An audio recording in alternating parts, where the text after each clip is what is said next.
Hello, my name is Toeupu Liu, and I'm going to be giving a lesson on basic backhoe operations. We're going to go over a few objectives through this lesson. We're going to go over the proper protective equipment, or PPE, which is the things that we're going to wear in order to be able to perform our tasks. We're going to identify the ways, the proper mounting and dismounting, which is in order to be able to get on the machine and off the machine safely. We're going to identify the controls of a backhoe, and then we're going to explain how to use them and then demonstrate how to use it on an actual backhoe.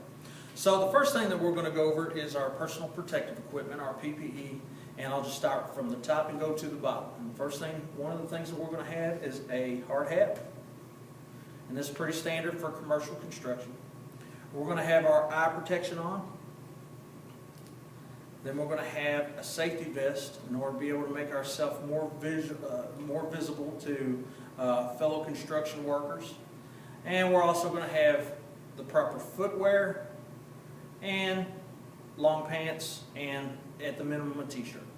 So there's a common question amongst construction workers and operators is, are we supposed to have our PPEs on while we are inside the cab of a machine? And the answer to that is yes. There's still potential for falling hazards even inside the cab.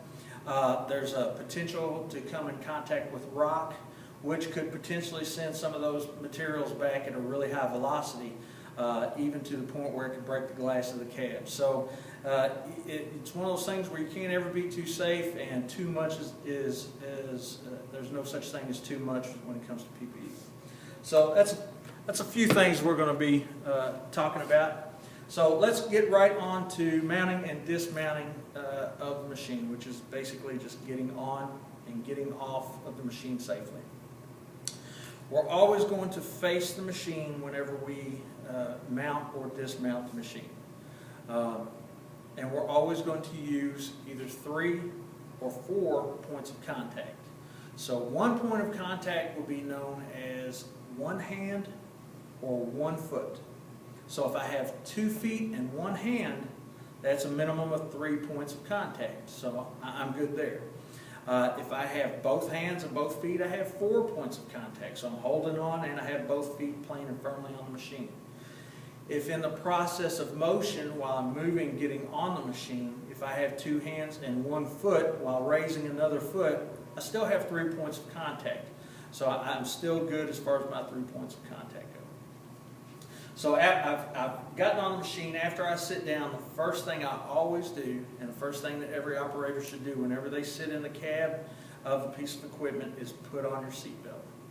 At which point, it's even before I start the engine, and if I were to do some inspections while this machine is warming up, which is perfectly okay to do, even in the process of starting up that machine, I still need to have my seatbelt on.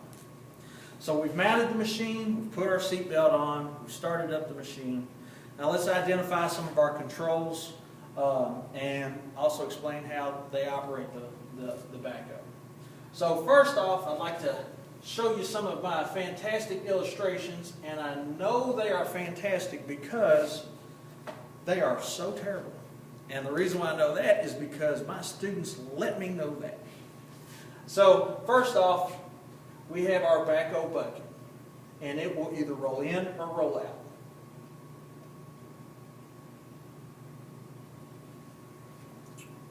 Secondly is our stick, and you can either pull the stick in or push the stick out. The third part is our boom, and it can either raise or lower. And lastly, for today's lesson, we're going to have 2 stabilizers, one on the left side of the backhoe and one on the right side of the backhoe, and they will either go up or down. Okay, so these are the movements of the backhoe. Lastly, what this boom can also do, and it's kind of hard to tell from this angle of this wonderful illustration, but it can also swing left and right. So on this side, on this board, this is kind of how we're going to be set up when we sit down at the cab and look at the levers. We're going to have a left foot pedal and a right foot pedal. And that is going to make the boom swing left or right. Then we're going to have 5 valves for controlling our 2 stabilizers, our boom, our stick, and our bucket. And first off is our 2 stabilizers. And this is going to be the left stabilizer and the right stabilizer. In one motion, forward will push them down.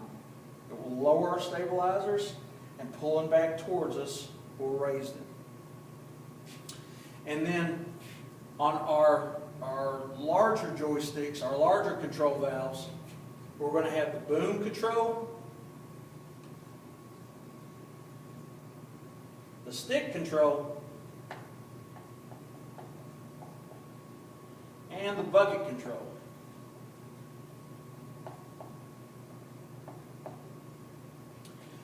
And this will control the boom. To push it forward, we'll lower the boom. To pull it back, we'll raise it. The stick, to push it out, we'll push the stick out. And to pull it back, we'll pull the stick back in. And then this control valve will control the bucket, and if it pulls in, it rolls the bucket in, and to push it out, we'll roll the bucket out. Okay? So just a quick review. We've talked about our PPE, our personal protective equipment, hard hat, safety glasses, safety vest, boots, pants, t-shirt. We talked about the mounting and dismounting, 3 points of contact at minimum, and always put on your seat belt. And then our operations we'll operate our bucket, stick, boom, stabilizers. With our left pedal, we'll be able to swing the bucket left and right. These are our 2 stabilizers. To push forward is to lower, to pull back is to raise. And our boom, raise, lower, our stick, in, out, and our bucket roll. If there are any questions, feel free to email me and I'll be glad to answer them as best as I can. Thank you.